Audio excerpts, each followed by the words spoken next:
भारत देश के गद्दार ब्राह्मण है। विदेशी आक्रमणकारी मुगलों को आमंत्रित करने वाले देशद्रोही है।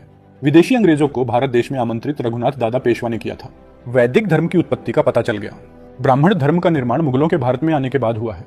मुगलों को भारत में आमंत्रित कर बौद्ध राजाओं से गद्दारी करने वाले ब्राह्मण थे। पहले ब्राह्मणों ने मुगलों को आमंत्रित किया, उनके साथ मिलकर देशद्रोह किया, विभीषण बनकर बुद्धिस्ट साम्राज्य के रहस्य मुगलों को बताए। मुगलों के साथ अपनी बहन बेटियों की शादियां करवाई सारे मुगल राजा और मुगल सल्तनत के पदाधिकारियों की एक न एक बीवी ब्राह्मणी थी। मुगल और ब्राह्मण दोनों में मधुर और रोटी बेटी के संबंध थे। राजा मुगल थे लेकिन राजपाट ब्राह्मण मैनेज करते थे। राजपाट मैनेज करने के लिए ब्राह्मणों ने वर्ण व्यवस्था और जातियां बनाई, वेद, शास्त्र और 18 स्मृति ग्रंथ लिखे। ये सारे ग्रंथ किताबें लिखने की प्रक्रिया देवनागरी लिपि का घ बनने के बाद शुरू हुई। सारी ब्राह्मणी किताबें मुगलों के मार्गदर्शन में देश की जनता का शोषण करने के लिए लिखी गई थी। इसीलिए ब्राह्मणों को भारत की किसी भी प्राचीन भाषा का ज्ञान नहीं था। कोई भी सम्राट अशोक के समय का शिलालेख ये नहीं पढ़ पाए।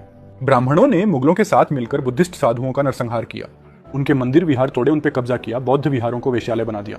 मुगलों के लिए राजपाट मैनेज करते करते ब्राह्मणों ने बौद्ध जनता को गुलाम शूद्र ओबीसी बना दिया, जिन्होंने गुलामी के खिलाफ विद्रोह किया। उनको अछूत एससी बनाया। बौद्ध योद्धाओं को जंगलों में खदेड़ दिया। फिर मुगलों की चापलूसी करने के लिए अल्लाह उपनिषद लिखा। अकबर को ब्राह्मण घोषित किया।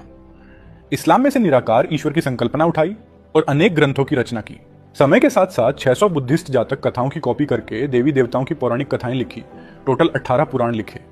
इन जातक कथाओं में से दशरथ जातक कथा की कॉपी पेस्ट कर वाल्मीकि रामायण लिखी।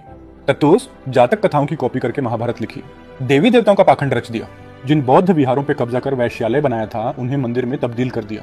उन मंदिरों के अंदर स्थित बुद्ध मूर्ति का मेकअप कर देवी देवता बनाने की प्रक्रिया शुरू हुई। मुगलों के निर्देश पर राजपाट चलाने वाले ब्राह्मणों ने एससी, एसटी, ओबीसी, एनटी से शिक्षा का अधिकार छीन लिया था।